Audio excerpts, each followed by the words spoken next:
More than 155,000 federal government employees are now on strike across Canada. And this massive job action is having an immediate impact on the wide range of services provided by the government. Al Sweeney has been covering this story and joins us live in studio with the latest. Al.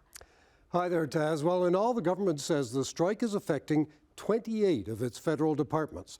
And people are being told they may not get the services they expect while the strike goes on. So the government is calling for an agreement with the union as soon as possible to keep the disruptions to a minimum.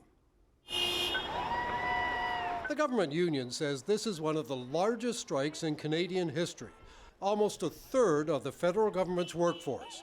They say it's because they're facing the same inflation crisis as other Canadians. Government employees should not be living hand to mouth. They say not all government employees earn cushy salaries, and like other people these days, some are forced to go to food banks. We're not asking for this huge raise or anything like that. We literally just want our employees to be able to not have to worry about, the rising costs of food or the rising costs of rent. The strikers say they're asking for wage increases in line with inflation that's over 4% a year. The government is offering 9% over 3 years. Many of us that are here, we all love the work that we do, and the reason why we're here is so we can get fair wages and a fair contract. But the government says the strike is disappointing. The Treasury Board president is calling for compromise. We have made and continue to make every effort to reach a deal as soon as possible.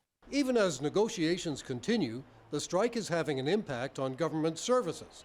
At the Service Canada office in Hamilton, the public is advised essential services only.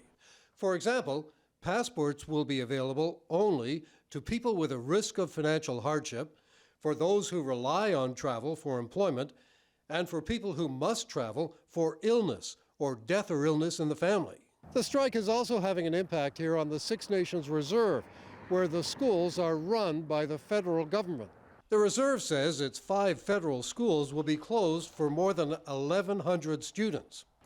The Canadian Federation of Independent Business says the strike could have a major impact on businesses which have to work frequently with the government. And a wage increase of more than 4% for government workers could set a pattern that pushes up their cost of labor. It sometimes seems like union leaders are not living on the same planet as the rest of Canadians. They certainly haven't recognized the impact that the last 3 years have had on the private sector in general. Civil servants have been one of the most insulated groups in society from the impact of COVID and all of its many and the economic effects. So the Federation of Independent Business is calling on the government to legislate the strikers back to work if the strike continues for more than a few days. The Treasury Board Minister was asked about that possibility today and did not answer. Taz? Well, Al, of course, it's tax season. What can you tell us about tax returns?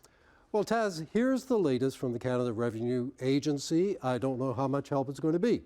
It says some services will be delayed or unavailable, but the Canada Child Benefit will be processed and benefit payments will be prioritized. It says there are no plans to extend tax filing deadlines. For most of us, that's April 30th. It says digital filing will largely continue to be processed automatically. The Federation of Independent Business is calling for tax extensions as well, since these things can be a lot more complicated for businesses, but there's been no extension there either.